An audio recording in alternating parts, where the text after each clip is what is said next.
Hello, my name is Andrea, and this is Starlight Stories for Magical Children. Here you will find a collection of stories that were told to me from storytellers from magical realms, the animal kingdom, and nature. I am delighted to share these stories with you. And maybe as you listen, you'll find that life really is magical, and so are you. Our storyteller today is Fish. Now, he prefers to not give you too much of an introduction. He'd rather just share it all in the story. So with that being said, let's begin. Once there was a beautiful fish. He was white with red and orange stripes. He lived in a tank at a pet store. As far as he could remember, he had lived there his whole life. His first memory was seeming to wake up in this clear tank with smooth pebbles at the bottom and a twisting coral arch and a hollowed out rock which made a perfect little cave for hiding away and sleeping. And that was the life he knew. Day in and day out, each morning he would come out of his little cave, swim laps around the tank, and await the food that fell from the sky. Then he would burrow himself in the pebbles and do some more laps and return back to his cave at the end of the day. Nothing changed. Same colored pebbles, the same fish tank decorations, same hiding places, same food, same sleeping nook. He knew his tank like the back of his hand, or should I say, like the back of his fin. One day, he was starting to feel a bit weary of doing the same thing every day, seeing the same things every day, eating the same things every day. And he found himself wondering, is this all there is? I wish I could experience something different. And that evening, after he swam his final laps around the tank, he was getting ready to tuck himself into his sleeping nook. But to his surprise, there was someone waiting for him. He was visited by a magic fish fairy. Did you know that there are magic fish fairies? I know, so much fun. He blinked his eyes. Shut, open, shut, open. But every time he opened them, the fish fairy was still there. He wasn't dreaming. She said to him, "We have heard your request, and the community of fish fairies has decided to grant your wish. I am here as the messenger and the wish granter. What different experience would you like to have?" The fish replied, "Oh, yes, I do want something, but here's the problem. I don't know what to wish for, because this is all I know. I don't even know what could be different. So, would you be able to give me some options?" The fish fairy paused. "Yes, I suppose I could. You will be able to choose one of 3 paths, and it is solely up to you to choose wisely. Here they are. Path number 1. Tomorrow morning, a young girl will come into the pet store. She will scoop you up in a little bag. She will take you home with her, and in her house you will live. She will give you a bigger fish tank than you have now. There will be more sand than pebbles, and they will be different colors. And you'll have different food to eat, and different decorations. And sometimes she will even change out some of these things." Fish heard what the fish fairy was telling him, and he could easily imagine this life, for it seemed quite similar to what he was already experiencing. He had to admit there was some comfort in this. Path number 2, the fish fairy continued. A young boy will come and he will scoop you up and he will take you to his home. But instead of putting you into a fish tank, he'll place you in his pond outside. Outside? The fish interrupted. Yes, outside, with fresh air, sunshine, and the elements. There will be other fish and different animals in the pond. It is significantly bigger than the tank you are in now, but it will have a boundary of dirt and grasses and other plants. Now, in this place, I must warn you, other animals may view you as food, so you'll have to be vigilant and find clever places to hide. The fish gulped. As much as he liked the sound of being outside in more space, he wasn't sure how he felt about being another animal's dinner. And the third path, the fish fairy said. 2 children come, and they scoop you up into a bag, and they take you on a longer adventure, all the way to the ocean. What's an ocean? The fish asked. It is the biggest body of water one could ever imagine. There is no boundary.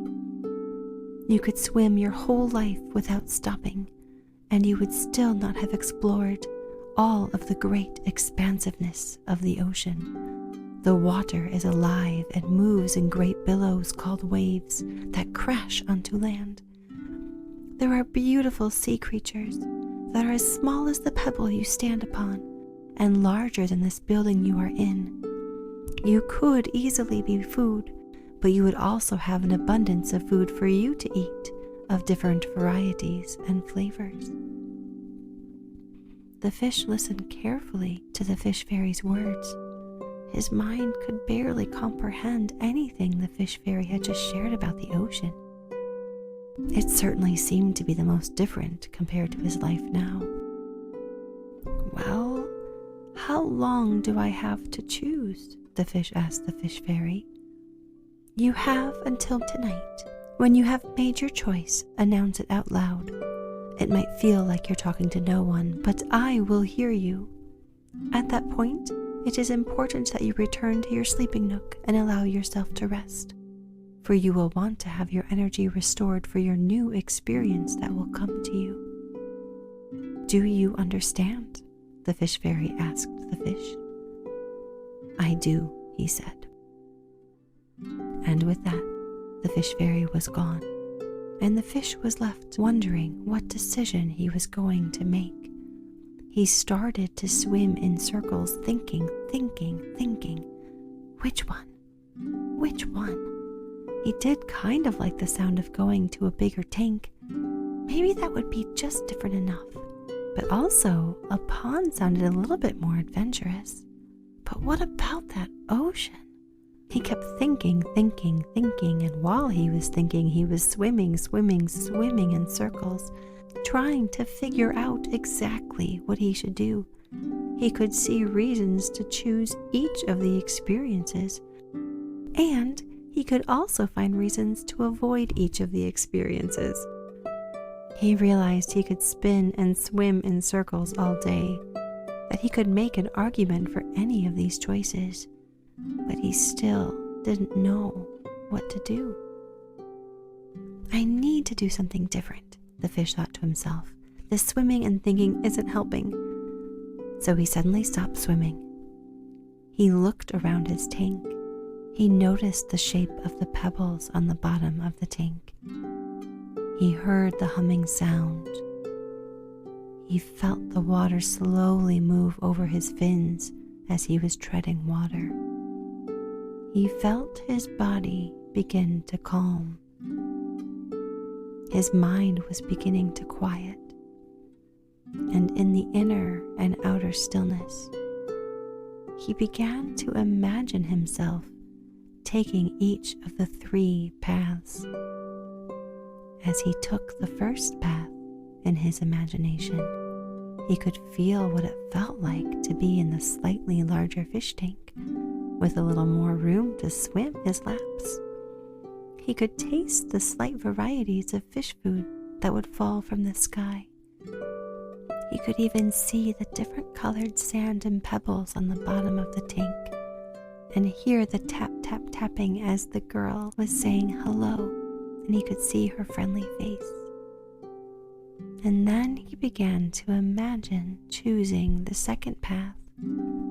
He could feel himself being thrust into the water. He could see the different animals and imagine what kind of friendships would form. He could sense what it would be like to bury himself in the sand in order to hide and keep himself safe. He could even see the rays of sunlight streaking through the water, glistening and illuminating the pond. Then there was the third path, the ocean. He could already hear the waves and feel his body being pulled in by their strength and the rush and exhilaration that would follow. He could see little ocean creatures skittering across the ocean floor, just as well as he could sense the presence of a much larger sea creature. He could feel himself in this vast, expansive place.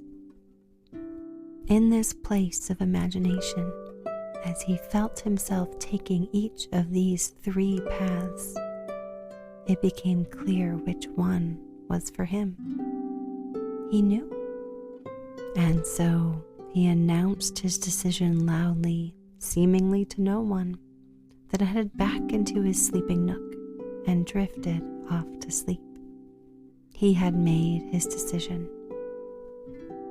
The next morning, shortly after the pet store opened, he heard the familiar sound of the doorbells jingling, letting him know that someone or someones had come into the store. 2 children walked right up to the tank, and just as the fish fairy had told him, they scooped him up with the bag. He had forgotten to imagine this part and was surprised to find how little water was in the bag. As he felt himself being lifted up, held, and carried, he had to trust that this was not the ocean. He knew he had a longer journey ahead of him. He waited patiently in the little bit of water, being held on the lap of one of the children. He hadn't really considered the passage of time before. His days were measured by his routine, not by a clock. So he didn't really know how long it had been, but he knew that every bit of his body wanted to start swimming laps, and he knew he was hungry, but neither the space to swim or food was available to him. Just as he was beginning to feel antsy and wondering if this tiny space was actually his new home, he noticed that the movement stopped. He was being lifted and carried again, and there was a bright light shining in his eyes and a roaring sound like nothing he had ever heard before. The ocean, the great waves. I'm home. You see, even though the fish couldn't remember his life before being in the tank, the ocean is where he was born. And when he felt into each of these paths in his imagination, he was surprised to find that something about the ocean path had felt a little familiar. Even with all of the differences, he could just sense it. Even though he initially had just hoped for a different experience, what he was surprised to find was that what he was actually experiencing was a place of belonging. He would get to return home. With great love and care, the children walked him out and released him. The fish felt his body being pulled in by the waves, and he found himself deep in the water. It took him a few moments for his eyes and the rest of his body to adjust to all the different things around him. But he knew right there in this vast space, he was right where he needed to be. And now, we've almost come to the end of the story. But there's one more message for you from Fish. The next time you have a decision to make, Whether it feels like a little decision or a big decision, you can try what he did. You can imagine yourself making the decision. And as you feel and see and hear all of the things that might come with that decision, notice how it feels in your body. Do you feel calm? Do you feel tense? Do you feel energized? Do you feel relaxed? Notice what you notice. And then imagine yourself making the other decision and do the same thing. And notice what you feel in your body. Do you feel relaxed or tense or energized or calm? And see how it feels to make a decision from there. But most of all, just play with it. Have fun. The end.